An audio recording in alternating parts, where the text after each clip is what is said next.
السلام عليكم ورحمة الله وبركاته. أعوذ بالله من الشيطان الرجيم. بسم الله الرحمن الرحيم.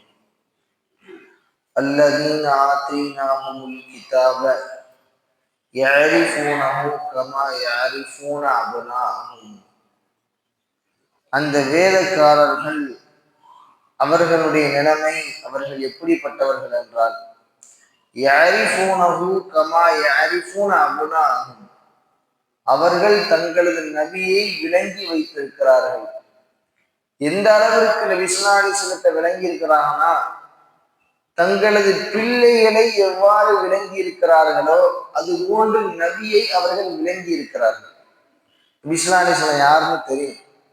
ஒரு கூட்டத்தில் தான் பெற்றெடுத்த பிள்ளை இருக்குமே என்றால் அந்த பிள்ளையை எவ்வாறு கணித்து கண்டுபிடித்துக் கொள்வார்களோ அதை விட அதிகமாக இந்த இறை தூதர் உண்மையானவர்கள் தான். முஹம்மது ஸல்லல்லாஹு அலைஹி வஸல்லம் தான் இறுதி தூதர். அவர்கள் எங்கு பிறப்பார்கள், அவர்களுடைய தாய் தந்தைகளினுடைய நிலைமை என்ன, அவர்களை யார் வளர்ப்பார்கள், அவர்களுக்கு யார் நண்பர்களாக இருப்பார்கள், அவர்களது இளமை பருவம் எப்படி இருக்கும், அவர்களுக்கு எந்த வயதில் நபி பட்டம் கிடைக்கும், அவர்கள் எந்த வயதில் மக்காவில் இருந்து மதீனா பயணம் செய்து வருவார்கள், எல்லா நிகழ்வும் யூதர்களுக்கு இந்த வேதக்காரர்களுக்கு தெரியும். எந்த அளவுக்கு தெரியும்? அல்லாஹ் தஆலா உண்மையோடு சொல்றான். தங்களது பிள்ளைகளை எவ்வாறு தெரியுமோ அந்த அளவிற்கு தெரியும். நபி ஸல்லல்லாஹு அலைஹி வஸல்லம் அவர்கள் வேண்டுமென்றே மறுக்கிறார்கள் என்று அல்லாஹ் தஆலா இந்த இடத்துல சொல்றான். அதாவது மொத்தம் 5 வகையான உலகங்கள் அல்லாஹ் தஆலா படைச்சிருக்கான். இந்த 5 வகையான உலகங்கள்ல ஃபர்ஸ்ட் ஆலமுல் அர்வாஹ் அப்படின்னு ஒரு உலகம் இருக்கு. இப்ப நம்ம இருக்கிறது ஆலமே துன்யா. இந்த துன்யாவினுடைய உலகத்துல நம்ம இருக்கிறோம். இருக்கிறதுலயே 2வது கம்மியான உலகம் எதுனா இந்த துன்யா தான். அதாவது மனிதன் ஒவ்வொரு பரிணாமம் அடைஞ்சுக்கிட்டு வர்றான். ஃபர்ஸ்ட் பரிணாமம் நம்ம எங்க இருந்தோம்னா ஆலமுல் அர்வாஹ், ரூஹுகளின் உலகம். அப்ப அங்க உடம்பு கொடுக்கப்படல, வெறும் ரூஹு மட்டும்தான் இருக்கும். எல்லாருடைய ரூஹையும் அல்லாஹ் தஆலா அந்த ஆலமுல் அர்வாஹ்ல வச்சிருந்தான். ரப்புல் ஆலமீன் சொல்றோம்ல, அந்த ஆலமீன்ல வந்ததுதான் ஆலம். அந்த ஆலமுல் அர்வாஹ்ல நம்ம இருந்தோம். அடுத்து 2வது ஸ்டேஜ் ஆலமுல் அர்ஹாம், கர்ப்பப்பையினுடைய உலகம். நம்முடைய தாயினுடைய கருவறையில இதான் இருக்கிறதுலேயே ரொம்ப கம்மி. எது? இந்த உலகம் இருக்கிறது இல்ல, தாயினுடைய கர்ப்பப்பையில இருக்கிறது. அவங்க சாப்பிடக்கூடிய உணவை நம்ம சாப்பிட்டு என்ன வெளி உலகம் என்னன்னே தெரியும். இது ஒரு உலகம். அல்லாஹ் தஆலா 10 மாதங்கள் அதை ஒரு உலகமாக ஆக்கி வைத்திருக்கிறான் அந்த கர்ப்பப்பைய. அந்த கர்ப்பப்பையிலிருந்து வெளியே வந்ததற்கு பின்னால் 60க்கும் 70க்கும் இடைப்பட்ட ஆலமே துன்யா. ஆலமே துன்யா. இந்த துன்யா ரொம்ப சொற்பமானது. இது 60க்கும் 70க்கும் இடைப்பட்ட வாழ்க்கை. கொஞ்சம் அல்லாஹ் தஆலா யாருக்கு போனஸ் தரானோ அவங்க 90 100. இப்போ கடந்த ஒரு வாரத்துக்கு முன்னாடி 41 ஹஜ்ஜோ 40 ஹஜ்ஜோ நினைக்கிறேன்.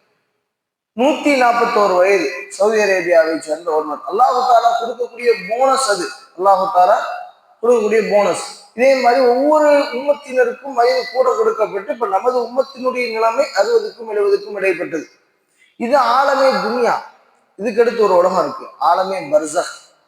நாம் வஃபாத்தானதற்கு பின்னால் நம்முடைய ரூஹ் எல்லாம் நமக்கு ஆலமே பர்சக் வரும்.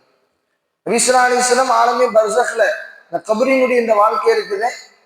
இது நபி ஸல்லல்லாஹு அலைஹி வஸல்லம் 1400 ஆண்டு காலம் வாழ்ந்து கொண்டிருக்கிறாங்க. அதே மாதிரி ஒவ்வொரு சஹாபாக்களும் ஒவ்வொரு நபிமார்களும் 2000 3000 வருஷம் ஆலமே பர்சக்ல இருக்கிறாங்க. இதுக்கு அடுத்து ஒரு துன்யா இருக்கு, ஆலமே யௌமுல் கியாமா. இந்த கியாமத்து நாளுக்கு பின்னாடி உள்ள நிலையான வாழ்க்கை, சொர்க்கம் நரகம் டிக்ளர் ஆகி அது இருக்கே. இதுலலாம் ஒரு கணக்கு இருக்குது. ஆலமுல் அர்வாஹ், ஆலமே அர்ஹாம், கர்ப்பப்பையினுடைய வாழ்க்கை எல்லாத்துக்கும். இதுக்கப்புறம் அல்லாஹ் தஆலா ஆலமே பர்சக்கு அப்புறம் கேள்வி கணக்கெல்லாம் முடிச்சதுக்கு அப்புறம் கொடுப்பானே, அது நிலையற்றது. இந்த 5 உலகத்துக்கு முன்னாடி முதல் இருந்துச்சுன்னா ஆலமுல் அர்வாஹ். அல்லாஹ் தஆலா அதுல ஒரு ஒப்புமை எடுத்தான். எல்லா நபிமார்களையும் கூப்பிட்டு 1,24,000 நபிமார்களையும் கூப்பிட்டு وَإِذْ أَخَذَ اللَّهُ مِيثَاقَ النَّبِيِّينَ لَمَا آتَيْتُكُم مِّن كِتَابٍ وَحِكْمَةٍ ثُمَّ جَاءَكُمْ رَسُولٌ مُصَدِّقٌ لِمَا مَعَكُمْ. நான் உங்கள்கிட்ட ஒரு ஒப்பந்தம் தாங்க. அந்த நபிமார்கள்ட்ட அல்லாஹ் சொல்றான். குர்ஆனினுடைய ஆயத்து ஆல இம்ரான் 3வது ஜுஸினுடைய கடைசிக்கு முந்தைய பக்கத்தில் உள்ள மேல உள்ள ஆயத்து. அல்லாஹ் தஆலா ஒரு ஒப்பந்தம் இருக்கார். உங்களிடத்துல என்னுடைய நபி ஒருத்தங்க வருவாங்க. யார்கிட்ட? நபிமார்கள்ட்ட. நபி ஸல்லல்லாஹு அலைஹி வஸல்லம் மட்டும் அல்லாஹ் தஆலா தனியா எடுத்து ஒரு நபி வருவாங்க. அந்த நபி வரும் பொழுது முஸத்திகல் லிமா மஅக்கும், உங்களுக்கு மத்தியில நீங்க என்ன செய்யணும்? அந்த நபியை உண்மைப்படுத்தணும். துமினுன்ன பிஹி, அவரை கொண்டு நீங்க எல்லாரும் ஈமான் கொள்ளணும். யார? நபி ஸல்லல்லாஹு அலைஹி வஸல்லத்தை கொண்டு நபிமார்களாகிய உங்களுக்கான கட்டளை என்ன? நீங்க அவங்களை ஈமான் கொள்ளணும். வல தன்சுருன்னஹு, அவருக்கு நீங்கள் உதவி செய்யணும். யாருக்கு? கடைசியா வரக்கூடிய முஹம்மது ஸல்லல்லாஹு அலைஹி வஸல்லத்துக்கு 3 கட்டளை விதிக்கிறான். அவர்களை உண்மைப்படுத்தணும், அவர்களை ஈமான் கொள்ளணும், வல தன்சுருன்னஹு, அவருக்கு நீங்கள் உதவி செய்யணும். இந்த 3 காரியத்தையும் செய்யணும். அங்குள்ள எல்லா நபிமார்களும் சொன்னாங்க, காலு அக்ரர்னா, காலு அக்ரர்தும், யா அல்லாஹ் நீங்க இதெல்லாம் ஏத்துக்கிட்டீங்களா? நல்லா இருக்கு. காலு அக்ரர்னா, நிச்சயமாக நாங்கள் திட்டமாக இதை ஏற்றுக்கொண்டோம். கால ஃபஷ்ஹது, நாங்க இன்னும் சாட்சி சொல்றோம். நீங்க சாட்சி சொல்லுங்கன்னு சொன்னதுக்கு நாங்க சாட்சி சொல்றோம். வஅனமஅக்கும் மினஷ் ஷாஹிதீன், அல்லாஹ் சொல்றான் இதோடு சேர்த்து நானும் சாட்சி. இந்த ஒப்பந்தம் நடைபெற்று இருக்கிறத நீங்க எல்லாரும் உங்களது கூட்டத்தவர்கள்ட்ட சொல்லணும். அல்லாஹ் தஆலா எப்படி இந்த இடத்துல தன் பிள்ளைகளை விட அதிகமாக நபியை அறிந்து கொள்வார்கள் அல்லாஹ் தஆலா லாஜிக் இல்லாம சொல்லல. எப்படி யூதர்களுக்கு தெரியும்?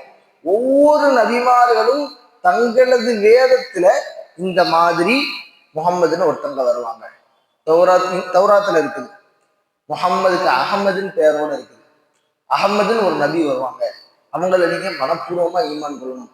இவ்வாறு ஒவ்வொரு வேதத்திலும் கடைசி நபியை பற்றி முன்னறிவிப்பு செய்யப்படாத வேதமும் கிடையாது, நபிமார்களும் கிடையாது.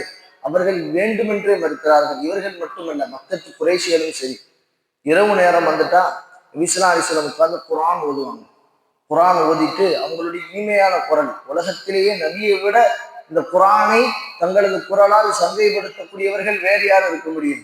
நபியின் மீது இறக்கப்பட்ட குர்ஆன் நபி ஸல்லல்லாஹு அலைஹி வஸல்லம் ஓதுனா அபூஜஹல் இருக்கிறதே பரம எதிரி. இந்த உம்மத்தினுடைய ஃபிரௌன் அவன் தான். யாரு? அபூஜஹல் தான். இரவு நேரம் வந்துட்டா அபூஜஹல் வீடும் நபி ஸல்லல்லாஹு அலைஹி வஸல்லம் வீடு ஆப்போசிட் சொன்னாங்க. நபி ஸல்லல்லாஹு அலைஹி வஸல்லம் எனக்கு கிடைச்ச அண்டை வீட்டுக்காரன மாதிரி இந்த உலகத்துல வேற யாருக்கும் கிடைக்கல, அந்த அளவுக்கு மோசமானவன் எனக்கு அமைஞ்சிருக்கான்னு நபி ஸல்லல்லாஹு அலைஹி வஸல்லம் சொன்னாங்க. யாருக்கு அண்டை வீட்டுக்காரர் ரொம்ப நல்லவராக அமைவாரோ அவர் பாக்கியம் பெற்றவர். பக்கத்து வீட்டுல நமக்கு அமையறவங்க வலது பக்கமோ இடது பக்கமோ நம்மை சுற்றி அமையக்கூடியவர்கள் நல்லவர்களாக, புறம் பேசாதவர்களாக, தீங்கிழைக்காதவர்களாக அமைஞ்சுட்டா அந்த முஃமினுக்கு அது நிஅமத் அப்படின்னு நபி ஸல்லல்லாஹு அலைஹி வஸல்லம் சொன்னாங்க. சொல்லிட்டு இந்த விஷயம் நபி ஸல்லல்லாஹு அலைஹி வஸல்லம் இரவு நேரத்துல குர்ஆன் ஓதும்போது அது அபூஜஹல் வந்து காதாலிட்டு கேட்பாங்க. நபி ஸல்லல்லாஹு அலைஹி வஸல்லம் குர்ஆன் ஓதுவாங்க. இந்த காதாலிட்டு கேட்பாங்க. யாரும் பார்த்துடக்கூடாது, முக்காடெல்லாம் போட்டுட்டு வருவாங்க. ஒரு நேரம் இன்னொருத்தங்க அதே மாதிரி இன்னொரு காஃபி ஒருத்தங்க வர்றாங்க இறையினரா, அவங்க பார்த்துட்டாங்க. நீ யார்கிட்டையும் சொல்லிடாத, நான் யார்கிட்டையும் சொல்ல மாட்டேன். இந்த குர்ஆனை கேட்க வந்து ரொம்ப அழகா இருக்குது. இந்த குர்ஆன் உண்மையானது, நபி ஸல்லல்லாஹு அலைஹி வஸல்லம் உண்மையானதுன்னு எல்லோருக்கும் தெரியும். தெரிந்து கொண்டு அவர்கள் வேண்டுமென்றே மறுக்கிறார்கள். இவ்வாறு மறுத்தவர்களுக்கு கபூர்ல அவங்களுக்கு ஞாபகம் வராது. கபூர்ல அல்லாஹ் யாருன்னு கேள்வி கேட்கப்படும்.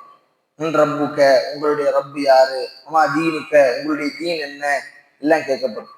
அதுல நபியை பத்தி கேட்கும் பொழுது நபியினுடைய உருவம் காட்டி தான் மலக்கு கேட்பாங்க. கேள்வி கபூர்ல கேள்வி எனக்கு இருக்குல்ல, மற்றதெல்லாம் வாய்மொழி கேள்வியா, அந்த முறைப்படி நம்ம வாழ்ந்திருந்தா பதில் சொல்ல முடியும். நபி ஸல்லல்லாஹு அலைஹி வஸல்லம் மட்டும் நபியினுடைய தோற்றம் காட்டப்பட்டு இவர்கள் யார் தெரியுமா அப்படின்னு கேட்கப்படும். நபியின் மீது உண்மையான முஹப்பத்தும் நபியினுடைய சுன்னத்துகளை பேணி வாழ்ந்தும் யார் இருக்கிறார்களோ அவர்களால தான் இது எங்களது நபிகள் நாயகம் ஸல்லல்லாஹு அலைஹி வஸல்லம் என்று மனப்பூர்வமாக அவங்க பதில் அளிக்க முடியும். இது வெறுமனை யூதர்களுக்கு அவர்களுக்கு மட்டுமல்ல. இதுல இருந்து நம்ம பெறக்கூடிய படிப்பினை என்னன்னா, நபியின் மீது உண்மையான அன்பும் பாசமும் வைத்திருந்தால் மட்டும்தான், அதன்படி வாழ்ந்திருந்தால் மட்டும்தான் கபூர்ல நம்ம நபியை பார்த்து பதில் சொல்ல முடியும். அல்லாஹு தஆலா அந்த பாக்கியத்தை தந்தது புரிவானாக. அல்லதீன ஹஸிரு அன்ஃபுஸஹும், யார் தங்களது நஃப்ஸுக்கு தாங்களே நஷ்டம் இழைத்துக் கொண்டார்களோ ஃபஹும் லா யுமினூன், அவர்கள் ஈமான் கொள்ள மாட்டார்கள். வேண்டுமென்றே செய்யக்கூடியவர்களை, அதாவது தூங்குறவனை எழுப்பிடுவான், தூங்குற மாதிரி நடிக்கிறவனை எழுப்ப முடியாது அப்படின்னு அல்லாஹ் தஆலா இந்த ஆயத்தை முடிக்கிறான். இந்த ஆயத்துகளிலிருந்து என்ன படிப்பினை தரக்கூடிய விடயங்களை கற்றிருக்கும்.